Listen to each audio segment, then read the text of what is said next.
नाशिक जिल्ह्यात रात्री झालेल्या मुसळधार पावसामुळे पुन्हा एकदा गोदावरीच्या पाणी पातळीत वाढ झाली आहे। नदी पात्रामधील बहुतांश मंदिरं पाण्याखाली गेली आहेत। नाशिकमध्ये सध्या पावसानं विश्रांती घेतली असून धरणामधून सुरू असलेल्या विसर्गामुळे पूरस्थिती कायम आहे।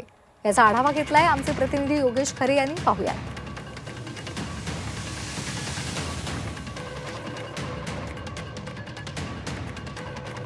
नाशिक शहरात मध्यरात्री झालेल्या मुसळधार पावसानं पुन्हा एकदा गोदावरी खळाळली आहे। आपण आहोत रामकुंडावर। आपण बघू शकतो की पुन्हा एकदा रामकुंड परिसर हा पूर्णपणे पाण्यात गेलेला आपल्याला दिसून येतो। मंदिरं आज अर्धवट बुडाली आहेत।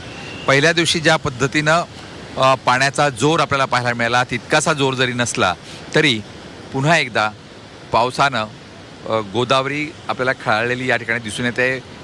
गंगापूर धरणातून जो काही पाणी विसर्ग हा कालपासून केला जातोय तो विसर्ग अजूनही सुरू आहे आणि त्यामुळे आपल्याला ही नदी खळाळलेली दिसून येते आहे।